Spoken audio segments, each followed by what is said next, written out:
Calvin, Chapter 6, page 33. The next morning, Dr. Filburn came ridiculously early. Me. Sorry, but I don't display symptoms before breakfast. I said that even though I could hear Hobbs taking a cat bath. Doctor. Good to see you, Calvin. How was your night? Me. Great. When can I get out of here? Doctor. What's your rush? Aren't we treating you well? Me. Can't you just, open up my skull and adjust the dials a bit? Doctor smiles. I decided to try reasoning with him. Me. Grammar did it to me. Grammar and 2 big semester projects. I'm pretty sure if I could just eliminate grammar and homework from my life, I could just go home and be normal again. Hobbs. Were you ever normal? Me. This is all your fault, you flea-bitten, mangy furball. Dr. Filburn studied me like I was a smear on a microscope slide. Doctor. We're going to run some tests on Monday to see what's going on in that brain of yours. Me. A tiger. A tiger is what's going on. Doctor. I don't want you to worry. I'm sure we can help. Don't worry. I'm not worried. Why should I be worried? Just give me a choice between this and being boiled in oil, and I'll go from there. Doctor. Having a mental illness isn't a kind of death, Calvin. Not these days. Me. Yes, it is. It's the death of the normal. Maybe you haven't heard, but normal is what teenagers aspire to be above all else. Doctor. Okay, so what's normal? Me. Do you have a mental illness? Doctor. No. Me. That's normal. Normal is not sick. Normal is when you get to decide what's wrong with the other guy. Normal is blending in, like not having a psychotic episode in the middle of school which makes you stand out. Doctor. Calvin, do you know how many people in North America suffer from schizophrenia? I'll tell you, over 2 million. You're not alone. Me. Wow, if we were mutant zombie killers, we could have taken over the world long ago. Doctor. Many people with schizophrenia are very highly educated and make significant contributions to society. You want to go to college, get a good job? I didn't say it, but suddenly I wanted it way more than I'd ever wanted anything before. I just wanted to be normal, ordinary, boring, and have a normal, ordinary, boring life. Doctor. You can do pretty much what you want. Most people improve greatly on medications and lead productive lives. Nobody dies of schizophrenia. Me. Unless they kill themselves. Doctor. Nodding. The risk of suicide is much higher. You're not planning to hurt yourself, are you? I thought about my plan, but I was sane enough to know better than to tell him about it. Me. No, but I do have a man-eating tiger here who just is waiting for me to weaken up, which gives this whole thing a certain time sensitivity. Hobbs growled, and the doctor cleared his throat. Doctor. Calvin, you are a very creative young man, which actually fits with some theories about people who experience hallucinations. Artistic people and highly creative people have a lower than expected density of dopamine receptors in the thalamus, as do people with schizophrenia. What that means is your filter doesn't work as well as so-called normal people's. You've got this high flow of uncensored information coming in. In some people, that barrage of information makes them a genius in their field. We just have to get those negative effects under control. And then you can go have a great life, be the next John Nash or Salvador Dali. We understand nowadays that it's not like you're either psychotic or not. Everyone is on a continuum. Me, as in the space-time continuum? Doctor. People can't be divided into happy people and depressed people. There are gradients. Some people only have the rare sad day, and some experience crippling depression. Most are a mix of both. Same with psychosis. I get a song stuck in my head, and you have a tiger stuck in your head. We're not fundamentally different. You stay with us here a few days, and we'll get you on a treatment plan that will alleviate your symptoms. Okay? Me. I read antipsychotic drugs have side effects, like they shrink your brain. Doctor. Every drug has potential side effects, Calvin. Patients may experience constipation, bedwetting, drooling, decreased libido, but this is extremely rare. Me. That's extremely not comforting. Hobbs was laughing. Doctor. These medications are a great advancement in the treatment of certain psychoses. Me. No meds. Hobbs, isn't that bad? Hobbs. Not bad. I'm brilliant. Me to Hobbs. They want to medicate me. Hobbs. That's because they think I'm an auditory hallucination. Me. You are. Hobbs. I am not. Me. Are so. Hobbs. Am not. Me. Are so. I realized the doctor was leaving the room and I was talking out loud to nobody. And that's why they want to put people on medication. After I had breakfast, I walked around the floor, which Dr. Filburn said I was allowed to do as long as I behaved myself. The people I saw didn't seem sick, or at least any sicker than what I saw in high school every day. The nurses looked a bit suspicious, like undercover spies or something. They pretended not to look at me when I checked out the doors, but I knew they were keeping their eyes on me. All the doors had coded access keypads and a notice to visitors, and the code was changed every few days and to check with the nursing staff. In the common area, I saw a woman who lifted her mug slowly to her mouth, her hand shaking, pinky finger extended, bringing it almost to her lips. Then slowly, carefully, as if she were placing the last card on a house of cards, set it back down on the table. She looked sad, as if she couldn't understand why she couldn't drink her tea. Then she did it again. The fifth time, I walked away. A guy about my age saw me and saluted. Soldier guy. Sir! His hand was stiff in a salute over his right eye. Me. At ease, soldier. His hand dropped to his side. Soldier guy. Got ourselves captured, sir. Me. We sure did. Soldier guy. I don't know how we can get away from them. I was standing there looking at him, judging him, thinking this was my new peer group, when Hobbs spoke up. Hobbs. You could slip out behind some visitors. Me to soldier guy. I don't know how to get away with either, Corporal, but I'm working on it. I'll let you know when I figure it out. Soldier guy. Yes, sir. I'll await your orders, sir. Hobbs. Tell him to drop and give you 20. I found a computer in the public reading room. I went online and checked out a map and the weather forecast.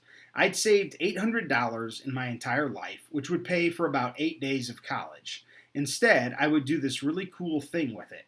Next, I sent a letter to the editor of your local paper, Bill, the Plain Dealer in Cleveland, telling him about the amazing plan I'd come up with. As you may know, I also sent an email to you in care of your publisher, Andrews McMeel Universal. I felt better once the plan was in motion. Then the place got pretty busy with visitors, and Hobbs and I went back to my room. Chapter 7. I was thinking about my getaway when I glanced up and saw Susie McLean standing in my room. Hobbs, hi, babe. Susie McLean, the closest approximation to a friend that I'd ever had. We've lived 2 doors away from each other since we were babies and played together or fought together all growing up. She was just a part of my life. Every neuron in my brain had a dendrite with Susie's name on it. And then a couple years ago, she won the gene pool lottery and turned out beautiful. Not long after that, she started attracting a group of normal friends and hung out with me less and less. She hadn't really talked to me much in a whole year, so it didn't make sense that she'd be here now, standing in my hospital room. She was wearing a t-shirt that said, "Never trust an atom. They make everything up." She didn't say anything. She just looked at me like she was surprised to see me lying there. Me. Shouldn't you be in school? Susie. It's Saturday. Me. Why did you come here? Susie. I was curious. Your mom told my mom. Me. You wanted to see the schizophrenic kid. She nodded, not smiling, not embarrassed. It's really hard to embarrass Susie. Susie. Schizophrenia, hey? Me. Well, they won't say for sure yet. The doctor says it will take a long time to confirm the diagnosis. Susie. What does it feel like? Me. Like my head is a transmogrifier gun? I have to be careful what I point my brain at. Hobbs. It's a lethal weapon. Me to Hobbs. Careful or I'll aim it at you. Susie. Who are you talking to? Me. I was having a conversation with Hobbs, of which you only heard my part. Susie. It's rude of you to have a conversation I can only hear one side of. Tell Hobbs that. Hobbs. Babe, you are something. Tell Susie that. Susie stared at me a bit more. Susie. Maurice and his henchmen are making the most of your breakdown. Me. Really? I'm surprised. Susie. You are? Me. No. Susie. They're saying you're psycho. Me. Kids these days. Susie. Are you psycho? Me. Can you hear Hobbs laughing at me? Susie. No. Me. Then, yes, I am. You may not know that highly creative people who do well on tests of divergent thought have a lower density of dopamine receptors in the thalamus, as do people with schizophrenia. Schizophrenics and creative people have a lower degree of signal filtering, less sense of conventional limitations. Susie. Me. I'm creative. My thoughts diverge. Susie. Who, boy, do they. When are you coming back to school? Me. I'm not going back. Susie. Me. I can't go back. You know that. Teenagers have zero tolerance for people who don't come to consensus about reality. Susie. You just don't want to go to school because you've never liked school. Me. Yeah, but the weird thing is, my biggest fear now is that I won't be able to go back to school, or even to Earth. Everything I love is here on Earth. Susie. I read online that some educated people, and famous people, and even rich people, have schizophrenia. Me. Don't say that word. Susie. Is Hobbs still there? Me. Yes. Susie. Schizophrenia, schizophrenia, schizophrenia. Me. Okay. Susie. I could bring your homework. Me. I'm not doing my homework. I'm in a hospital. If I could do my homework, I wouldn't be in a hospital. Susie. I'll help you. Me. I'm sick. I'll do whatever I want. If you think I'm so weird, you can always go, you know. She started zipping up her parka. Hobbs. You've always had a way with the girls. Me. Wait, Susie, before you go, I have to tell you something. You're part of it. Susie, part of what? Me. Part of what's happening to me. Didn't you ever think about, that your name's Susie and you're friends with a guy named Calvin? Susie, I always thought my parents didn't put much imagination into my name. Me. I was born on the same day that Bill Watterson published his very last comic strip. Susie, you've mentioned that. Me.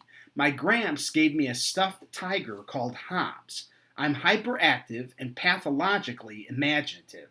And then, even more amazing, a girl lives 2 doors down and her name is Susie. Susie. I see. So my existence is merely an extension of your imaginary life. I lay back on my pillows. I could hear Hobbs purring like a lawnmower. Me. Maybe once you create an idea and millions of people are loving that idea, when you get brilliance and love all mixed up like that, it makes something that has to go somewhere. It impacts reality like a meteorite hitting Earth. Bang! I think the universe couldn't let Calvin go. Susie, I'm sure they have a pill for that. Me, I don't want to go on medication. I'm going to do something that will make me better, that will make Bill Watterson make me better. Susie, medication will make you better. Me, I've asked Bill for one more comic strip with Calvin at age 17 in his right mind. No Hobbs. Hobbs. Hey! Me. I'm going to do something that will make him want to draw that comic for me. Susie. So, what is this thing you're going to do? Me. What was the last thing Calvin said? He was outside in the snow and he said, let's go exploring. Susie. I remember. Me. I'm going exploring. I'm going on a winter hike. Susie. When? What about school? Me. I told you I can't go back. Susie. So, you're going to let Maurice and all the ignorant people destroy your life. You're going to let them decide what you think of yourself and what you can do. Okay, fine. Where are you hiking? Out of town? Me. Out of the province. Susie. Me. Out of the country. Susie. Me. I'm going to walk to Cleveland, where Bill Watterson is reported to live. Susie. Cleveland. From Leamington. I nodded. Susie, her voice becoming a bit intense. So you think that if you do this thing, Bill Watterson is going to make another Calvin comic when so far nobody else has managed to convince him? Not other famous comic artists, not his publishers, not his millions of fans. You think that you walking around Lake Erie is going to change his mind? Me. Yeah, except for one thing. I'm not walking around the lake. Susie. How are you going to walk to Cleveland if you don't walk around the lake? Me. I'm walking across the lake. Susie. Me. Grinning. Susie. Whispering. You think you're Jesus. Me. On the ice, on the ice. How crazy do you think I am? Susie. Crazy enough to be in a hospital ward for crazy people. Did you know that every year people die on Lake Erie in the winter? I was losing her.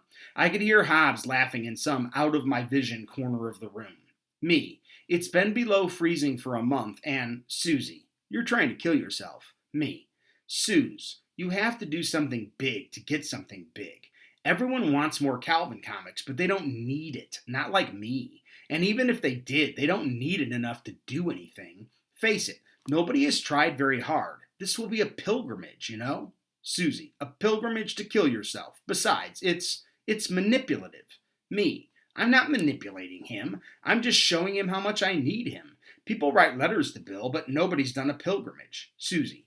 And you think he'll be waiting on the other side with this comic? Me. That's the idea. Susie stood staring at me, her eyes almost as big as her whole face. Susie. Okay, since your brain has lost all reason, let's remember at least that Bill's brain is not to be messed with. Me. Maybe, but you never know about a brain like that. Bill is a genius. Susie. He worked hard. Me. What are the odds that you get both genius and the ability to work hard? Susie. One you're born with, the other you develop as you mature. Me. There's always a trick, isn't there? Susie. I'm going to tell your mom. Me. If you do, she won't let me go. Susie. Did you honestly think you could let me in on this and I wouldn't tell? Me. They'll say I'm a danger to myself. They'll keep me in the hospital forever. Susie. You are. Me. You know I can do it. Susie started shaking her head, just a little shake, back and forth, while I talked. Me. I was a Boy Scout, remember? You made fun of me. She kept shaking her head like a bobblehead. Me. I loved to camp, even in the winter. You know that. She stopped shaking her head. Susie. You're really serious about this. Me. I'm going to do it. You could make it hard for me, or easier. What if you had a breakdown out there? Me. I'm already broken. This is about putting the pieces back together. Susie's hands were quiet at the end of her arms. That was so cool about her. Other girls were always touching their hair or checking their nails or their phones or gesturing when they talked. Susie could be so still. Susie. You didn't have to tell me. Me. No. Susie. You told me because you trusted me. I shrugged, which meant, was I wrong? She almost smiled, which meant no. Hobbs. You've never really understood women. Me. Could you please just go away? Hobbs. I want it to be like old times. Me. It's not socially acceptable at my age to have an imaginary friend.